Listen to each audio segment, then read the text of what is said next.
Hora da Bolsa. Hora da Bolsa, o jornal dos mercados financeiros em Angola. Semanalmente na LAC, às segundas e quintas-feiras, das 9h30 às 10 horas. Apoio Bodiva, Bolsa de Dívida e Valores de Angola. Hora da Bolsa. Hora da Bolsa. O espaço onde o seu dinheiro rende mais. Rende mais. Estimados ouvintes da LAC, votos de muito bom dia, sejam bem-vindos a mais uma edição da Hora da Bolsa, a quinta edição deste programa, que conta com o apoio da Bodiva, a Bolsa de Dívida e Valores de Angola. Hoje vamos trazer-lhe mais informações que lhe permitam conhecer e entender as oportunidades de investimento e financiamento que existem na Bolsa de Dívida e Valores de Angola. Através da Bolsa você pode financiar o seu negócio e também, se for uma empresa, se for Estado, também se pode financiar, e o Estado já sabe disso, mas falta as empresas entenderem como podem fazê-lo. Também, se for um cidadão, pode investir nas empresas ou emprestar dinheiro ao Estado e ganhar dinheiro com isso, com taxas muito mais rentáveis existentes no mercado. Todos, nacionais ou estrangeiros, podemos comprar instrumentos de dívida e ações na Bodiva. Mas primeiro precisa de abrir uma conta custódia num banco autorizado ou corretora. Pode guardar e transferir títulos e ações somente se tiver uma conta custódia. Ainda não tem uma conta custódia? Procure entre os 27 intermediários financeiros autorizados aquele que lhe oferece as melhores condições e solicita a abertura de uma conta custódia. Os títulos de dívida e ações rendem mais dinheiro em juros que os depósitos a prazo. Em um ano, o seu investimento pode crescer mais de 25%. Do que é que está à espera? Contacte já o seu banco ou corretora, abra já a sua conta custódia e coloque o seu dinheiro a render na Bodiva. A campanha de literacia financeira da Hora da Bolsa conta com o apoio da Bodiva. Confiança e transparência ao serviço do mercado.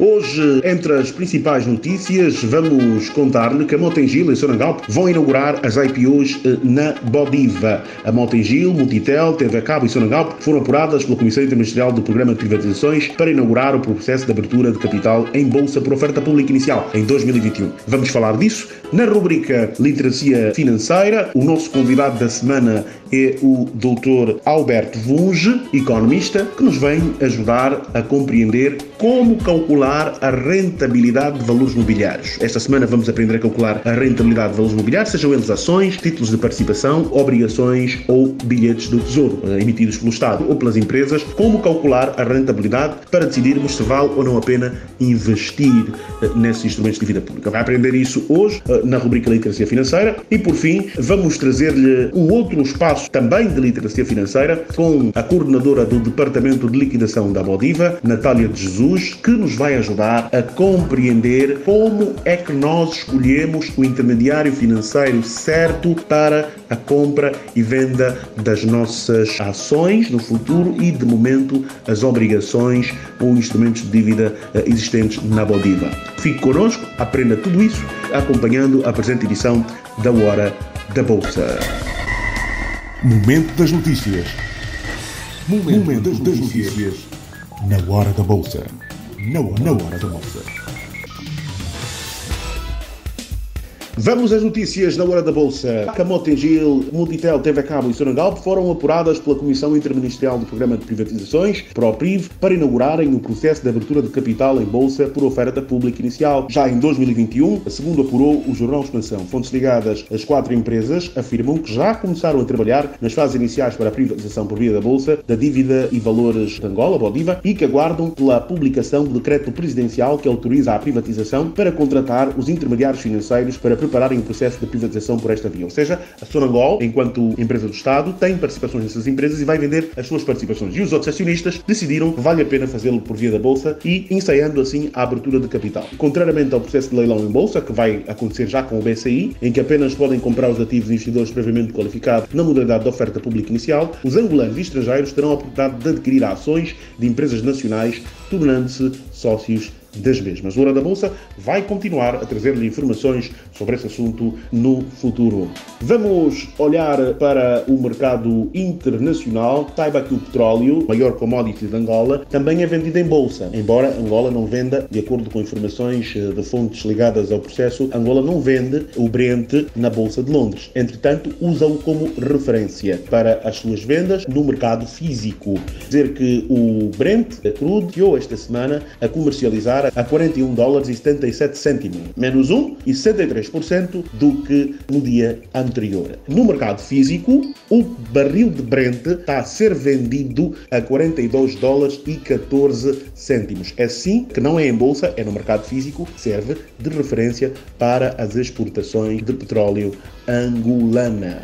As ramas de petróleo, que são os tipos de petróleo que Angola comercializa internacionalmente, são vendidas acima do barril do Brent, mas esta semana a rama girassol já voltou a vender acima cerca de 20 cêntimos acima do Brent datado. Ou seja, enquanto o Brent datado, ou seja, o Brent no mercado físico está a ser comercializado a $42,14, a rama angolana girassol, a mais valorizada no momento, está a ser vendida a $42,96. Estamos a falar de uma diferença mais de 60 cêntimos do dólar, quase $1 acima do Brent. Ou seja, está a ser, nesse caso diz-se que a rama angolana está a ser vendida a prémio, não é? Acima do preço de referência. Quanto a outras ramas, a rama cabinda está a ser vendida também acima do Brent, está a $42,71, enquanto as ramas Nemba e Dália estão a ser comercializadas abaixo do preço do barril do Brent. São essas as notícias que temos para si hoje, aqui na Hora da Bolsa. Hora da Bolsa. O espaço em que o seu dinheiro rende. Na rubrica Literacia Financeira, o nosso convidado hoje é o economista e bancário Alberto Vunge, que é licenciado em Economia pela Faculdade de Economia da Universidade Agostinho Neto, tem um mestrado em Mercado de Capitais pela Faculdade de Economia em parceria com o ISEG, a Faculdade de Economia da Universidade Agostinho Neto em parceria com o ISEG, tem uma certificação internacional em modelação e análise financeira pelo Financial Institute do Canadá. Do ponto de vista profissional, o Dr. Alberto Vunge esteve no Ministério das Finanças, no Gabinete de Intercâmbio do Ministério das Finanças, tem como principais atribuições o apoio a todos os departamentos ministeriais em assuntos de natureza económica e financeira, no relacionamento com os organismos multilaterais, que são o Fundo Monetário Internacional, o Banco Mundial e o Banco Africano de Desenvolvimento. O Dr. Vunge esteve nesse departamento e dava esse suporte na relação com essas instituições. O Dr. Vunge também trabalhou numa das Big Four, as consultoras, esteve na Deloitte e trabalhou analista de consultoria em finanças e operações no setor bancário. Atualmente, ele é Financial Manager numa das instituições bancárias autorizadas a operar no nosso país. E o Dr. Vunge já tem 12 anos de experiência. Dr. Vunge, bom dia, bem-vindo à Hora da Bolsa. Por favor, ajude-nos a entender como calcular a rentabilidade de um valor mobiliário, seja ela uma ação ou seja ela os títulos de dívida pública. Dr. Vunge, apresentado está, muito bom dia, bem-vindo à Hora da Bolsa. Bom dia, Well. É sempre uma honra conversar consigo. Dr. Vunge, a questão que lhe coloco é a seguinte: qual é a importância de saber calcular esses instrumentos financeiros e o que é que eles são antes de avançarmos para o próprio cálculo? Dar às pessoas taxa de cupom e outras ferramentas que ele precisa entender para dominar o essencial dos instrumentos financeiros. Obrigado, Joel. O que acaba de dizer é de todo verdade. Qualquer investidor tem que ter informação, tem que ter dados sobre em que, como, quando, onde e quanto investir. O ato de decisão de investimento é um ato de racionalidade de base econômica. Uma decisão racional do ponto de vista da decisão de investimento é aquela que fita a maximização dos rendimentos e a minimização dos riscos. Aqui o investidor tem que fazer aqui uma dinâmica matemática cujo objetivo é exatamente aqui tentar derivar uma função de duas variáveis, que no caso são o retorno do investimento e depois o risco associado ao investimento. E esse exercício consiste exatamente em tentar maximizar o retorno do investimento, ou mesmo que procura minimizar os riscos associados a este investimento. Daqui vem o perfil do investidor racional, não saciável, na medida que procura ter o máximo de retorno possível do investimento e ao mesmo tempo também é avesso ao risco, na perspectiva em que tenta minimizar ao máximo possível o risco associado ao seu investimento.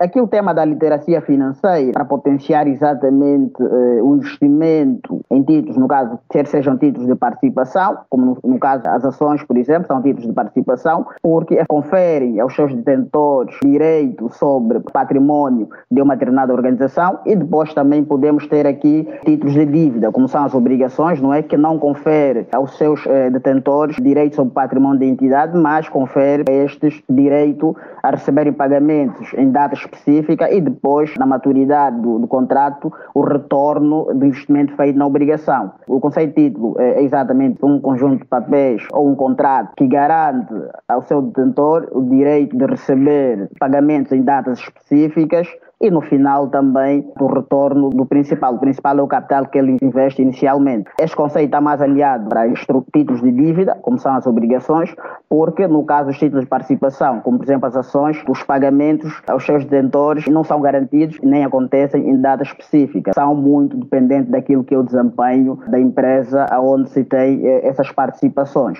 E em sede disso é que, teoricamente, os retornos sobre os títulos de participação, as ações, são muito mais elevados do que os retornos sobre os títulos de dívida, como são as obrigações, porque têm um risco em termos relativos inferiores em relação àquilo que são os riscos dos títulos de participação. Existe essa correlação direta. Quanto maior for o risco, maior é o retorno requerido, não é? Portanto, pelo investidor. Como o risco de investimento em ações é maior que o risco de investimento em obrigações, as ações acabam por garantir um rendimento relativamente superior se comparado com os rendimentos de investimentos em obrigações. Portanto, é preciso que o investidor tenha essa ciência, perceba porque que eventualmente as ações prometem retorno mais elevado relativamente às obrigações. A decisão vai depender exatamente do perfil de risco do investidor, o que é que ele pretende, no caso, mais rendimento com mais riscos ou menos rendimentos com menos riscos. Isto fica exatamente a critério do potencial investidor. E hoje eu prefiro concentrar a nossa análise essencialmente naquilo que são as obrigações, porque é aquilo que mais se transaciona nos mercados em Angola. Nós não temos ainda um mercado acionista, nós temos aqui mercados obrigacionistas. Estamos a falar de obrigações públicas, que são aquelas obrigações que são emitidas pelo Estado ou por outras entidades com poderes equiparados ao Estado. Acabei de falar em pagamentos periódicos, por um lado. Estamos a falar dos cupons, são as taxas de juros que o título ou a obrigação promete pagar para quando da sua emissão. É uma taxa fixa, normalmente. Uma vez definido o cupom, é esta taxa que vai vigorar exatamente até a maturidade do título. Normalmente um título tem um valor nominal, o valor de face, que é o valor que vem estampado no título. Costuma ter uma taxa cupom, que é exatamente a taxa de juro que deverá pagar ao longo da sua vida, e depois tem que ter uma maturidade. A maturidade é a data de vencimento do título. No ato da aquisição temos o preço de compra, não é? No caso, para o investidor é o preço de compra, para o emitente, no caso, seria o preço de venda. Ora, o valor nominal, o valor facial, é o valor sobre o qual vai incidir a taxa de juros, que é a taxa cupom, ao longo da maturidade do título. Ou seja, os juros que nós vamos receber pelo título, independentemente da variação do valor do título ao longo da sua vida útil, o juro sempre vai ser calculado, a taxa do cupom sempre vai incidir sobre o valor facial do título. Esse é o cupom é fixo. Uma vez definido o cupom na emissão, é esta a taxa, é este o juro que o emissor fica obrigado a pagar periodicamente, dentro daquilo que o intervalo de pagamento está definido. E depois de maturidade, a data de vencimento do título. Ora, se olhar nessa perspectiva, a rentabilidade de um título é composta de duas componentes. Primeiro, são os cupons que ele vai pagar ao longo da sua maturidade, e depois temos a componente do ganho do capital. O ganho do capital será a diferença entre o investimento feito no título e o valor com que o título é resgatado. Então temos aqui duas componentes.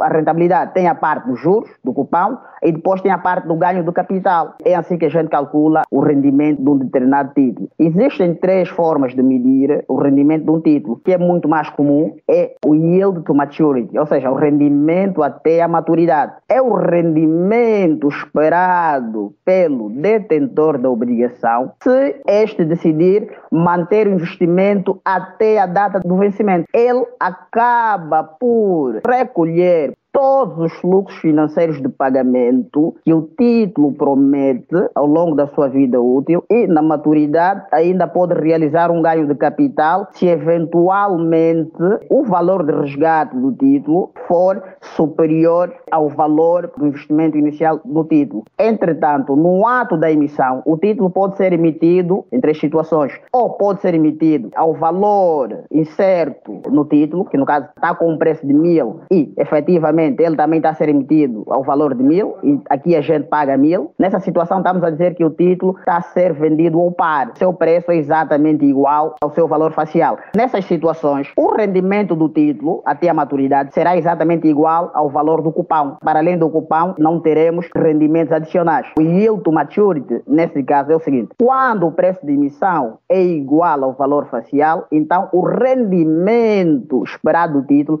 é igual ao fluxo de caixa gerado pelos juros cupão. Há uma segunda situação em que o título pode ser vendido abaixo do seu valor facial. É 1.000 e ele é vendido a desconto. Por exemplo, a 950 mil. Eu pago 950 hoje para resgatar os 1.000 na maturidade. Nessa situação, eu vou ganhar, para além dos cupons, também vou ganhar a diferença entre o capital que eu invisto agora, que é o 950, e o capital que eu resgato na maturidade, são os 1.000. O valor de resgate do título é o seu valor facial. Eu paguei 950, mas depois eu vou resgatar 1.000. Então eu tenho ali um ganho de capital, uma diferençazinha, porque eu estou a resgatar por um valor superior àquele que eu investi. E para além disto ainda tem os cupons. Então nessa situação, título é emitido abaixo do seu valor facial, o rendimento efetivo do título, que é, vamos supor, por exemplo, que eu mantenho o título até a maturidade, estamos a dizer o rendimento até o vencimento, vai ser superior à taxa cupão. E há uma terceira situação, que é aquela em que o título é emitido acima do seu valor nominal. Estou a dizer que o título tem certo o valor de 1.000, entretanto ele está a ser negociado a 1.200. Nessa situação, o investidor está a pagar um prêmio ao emitente, porque ele está a pagar o título acima do seu valor facial. Então estamos a pagar um prêmio. Eventualmente esse título promete cupons de 10%. Já está claro que eu paguei 1.200, entretanto no resgate do título eu não vou receber os 1.200, tenho que receber o valor facial do título, que nesse caso são 1.000 kwanzas. O que quer dizer que, em teoria, eu recebo do resgate principal menos do que aquilo que eu efetivamente investi no início. Mas, em contrapartida, eu ainda tenho os rendimentos do cupão. E se olhar para essa análise matemática, vai perceber que, como eu paguei pelo título um valor acima daquilo que é o seu valor nominal, que eu vou resgatar da maturidade, isso quer dizer que a taxa de retorno efetivo desse meu investimento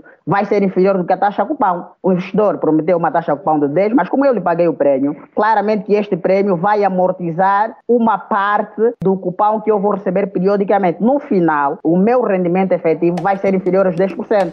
Muito obrigado, Dr. Vuz, por essa explicação. Hoje os nossos ouvintes já estão mais balizados e melhor preparados para calcular a rentabilidade de um ativo em que queiram investir na Bolsa. Publicidade. Promove aqui o seu negócio. Contactos comercial@horadabolsa.co.au. Caros ouvintes, vamos à rubrica Literacia Financeira, hoje num modelo diferente, mais uma vez esta rubrica, onde vamos explicar aos nossos ouvintes como abrir uma conta de custódia e como escolher um intermediário financeiro certo. A doutora Natália de Jesus, diretora do Departamento de Liquidação da Bodiva, é a nossa convidada e vai ajudar-nos a entender esse fenómeno. Doutora Natália de Jesus, bom dia, bem-vinda à Hora da Bolsa. Bom dia, Joel Costa, e bom dia, ouvintes do programa A Hora da Bolsa. É uma honra fazer parte da 5ª edição do programa. Hoje, dia 26 de outubro, iremos falar um pouco mais sobre essa tipologia de conta. O que é uma conta de custódia afinal, para que serve e como abrir uma? Quais são os passos? Como o próprio nome diz, a conta de custódia é uma conta de registro individualizado que identifica os titulares dos títulos do Tesouro e de outros instrumentos financeiros registrados na Central de Custódia de Valores de Angola, a CEVAMA. A conta de custódia serve para identificar o real titular das posições em conta podemos dizer que serve para identificar o dono dos títulos e apurar as quantidades disponíveis em conta. E assim podemos ter um histórico das transferências e dos movimentos realizados por um determinado investidor. Para possuir uma conta de custódia, basta escolher o intermediário financeiro membro Bodiva e cumprir praticamente os mesmos requisitos exigidos a quando da abertura de uma conta à ordem. Além dos documentos, será necessário formalizar a relação contratual com o intermediário financeiro através da assinatura de um contrato de intermediação financeira. Há algum custo para a abertura de uma conta de custódia? Isso depende do intermediário financeiro, varia muito, mas há um custo. Antes, para abrir conta, era necessário ter 20 mil kwanzas, 50 mil kwanzas e depositar na conta bancária à ordem. Mas na conta de custódia, há alguma exigência específica? E se há, quais são? É necessário possuir um NIF, número de identificação fiscal. É necessário ter uma conta à ordem junto do seu intermediário financeiro. Quando diz conta à ordem, está a falar das contas para depositar dinheiro, aquelas normais, que o INE diz que temos 12 milhões? Exatamente. Durante o processo de pagamento de juros, de resgate, ou se o investidor efetuar algum negócio, ele deve depois honrar com a liquidação física, que é a liquidação dos títulos, e financeira, que é a liquidação, quem está a vender recebe o valor financeiro. E tem que ter uma conta à ordem para assegurar essa liquidação. E ter uma conta de custódia implica contratar um intermediário financeiro. Quais são os intermediários e como encontrar um e saber que está listado na Bodiva e autorizado pela CMC? Atualmente, só os intermediários financeiros, membros Bodiva e igualmente integrantes do Sistema de Pagamentos da Angola, o SPA, estão aptos a criarem as contas de custódia. A Bodiva tem disponível no seu site institucional www.bodiva.ao a lista dos membros Bodiva, que por sua vez estão igualmente autorizados pela CMC. Tirando as corretoras, os restantes intermediários financeiros têm como responsabilidade assegurar o processo de abertura das contas de custódia. As corretoras devem contratar os serviços de um membro Bodiva para assegurar o processo de abertura das contas de custódia dos seus clientes.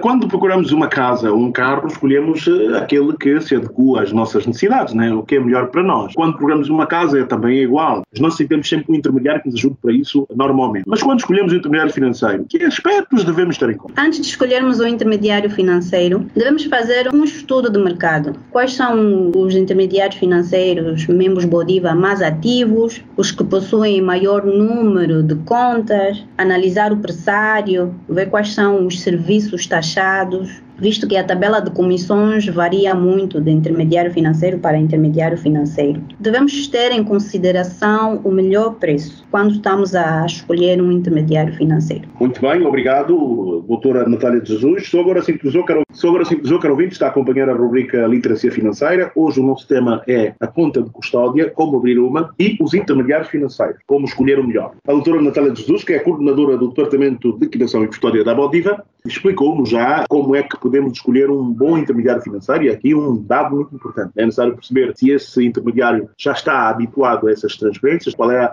regularidade que o faz, analisar o pressário, ver quais são os preços taxados, ver o melhor pressário para nós, o que é mais confortável, e também a eficiência que conta. E como escolher um intermediário financeiro que ele consideramos certo para nós? Não existe uma fórmula mágica. O intermediário financeiro certo é aquele que vai de encontro com as nossas necessidades e expectativas. Devemos considerar os aspectos frisados anteriormente. Fazendo essa análise, acredito que deste modo conseguimos mitigar o risco de fazermos uma má escolha, não é? Há vários casos, porque os bancos muitas vezes estão numa posição de árbitros e jogadores. Pode ser que a gente dê uma ordem de compra e um determinado valor imobiliário, seja ele um título e no futuro uma ação, e depois nós fizemos a melhor oferta no mercado secundário e, mesmo assim, no dia seguinte a gente percebe que o negócio foi fechado por uma oferta mais baixa que a nossa, mesmo que a gente tenha feito isso em tempo útil. O que é que devemos fazer? Existe algum contacto no nosso banco para podermos resolver esses temas? Como garantir que fiz uma ordem, a minha ordem é melhor de compra e a minha ordem acaba por acontecer? Como assegurar isso? É claro que o mercado é automático, funciona normalmente, mas o mercado também tem falhas. Se houver esta falha, como se corrige e como é que o mercado funcionaria de forma normal? Para que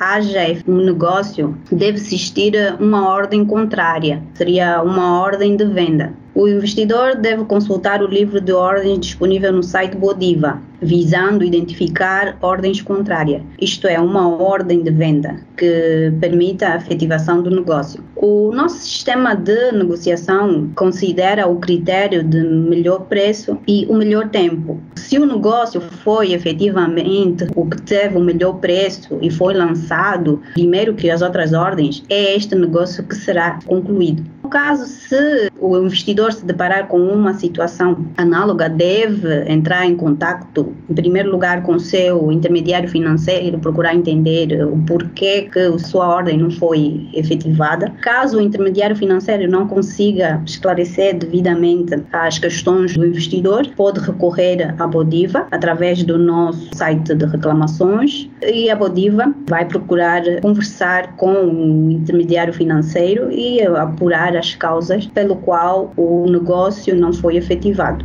Em caso de notar que houve dolo ou uma atividade menos correta, há penalizações para os intermediários financeiros que não cumpram as regras? Sim, na altura da liquidação. E quais são as sanções aplicáveis e quais são os casos em que há essas sanções? O nosso regulamento prevê que, caso o investidor não honre com a liquidação, é da responsabilidade do membro de liquidação honrar o pagamento do negócio. Então, aí a Bodiva consegue salvaguardar-se, porque ainda que efetivamente o investidor não consiga honrar com o pagamento, o banco, o intermediário financeiro, terá que honrar com a liquidação. E depois, internamente, fazer a regularização, ou seja, vender os títulos no mercado e assim conseguir reaver o valor da liquidação. Doutora Natália, é possível comprar títulos sem ter uma conta de custódia? Fala-se agora muito na questão das quínguilas dos títulos, não é? Fora do mercado regulamentado, é possível comprar títulos sem uma conta de custódia. Temos alguns exemplos de intermediários financeiros que têm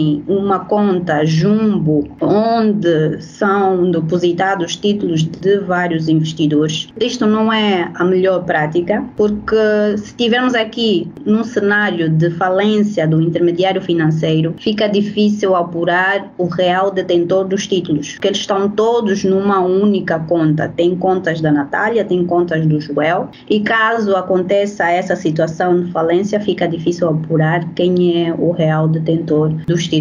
Então é algo que não se aconselha. Se o investidor pretender adquirir algum título no mercado, deve entrar em contato com seu intermediário financeiro, questionar quais são as exigências do banco para que o mesmo possa abrir a conta de custódia em seu nome. Por isso é que a definição de uma conta de custódia é ser uma conta de registro individualizado, que irá identificar quem é o titular daquela conta. O que é isso de conta jumbo? E que tipos de contas afinal existem? A gente está a falar da conta de custódia para ter títulos, né, que é o ideal, que está controlada pela Bodiva, mas o que é isso de conta jumbo, doutor? De onde é que ela vem? Quando é que surgiu? Para que é que serve? E por que é que não se recomenda muito essa transação? Podemos encontrar esse tipo de conta jumbo no sistema Sigma do BNE, que também faz a custódia, mas no sistema Sigma as contas jumbos albergam títulos de vários clientes. Pode ter títulos de clientes, títulos do próprio banco, e não se consegue identificar de forma rápida quais são os reais titulares desses títulos. Doutora Natália, muito obrigado por essa ação de literacia financeira. Prezado Joel Costa, caros ouvintes, Bodiva, confiança e transparente ao serviço do mercado. Estamos juntos, muito obrigado. Até a próxima. Hora da Bolsa. Hora da Bolsa, o jornal dos mercados financeiros em Angola. Semanalmente na LAC, às segundas e quintas-feiras, das 9h30 às 10 horas. Apoio Bodiva, Bolsa de Dívida e Valores na Angola. Hora da Bolsa. Hora da Bolsa. O espaço onde o seu dinheiro rende mais. Rende mais.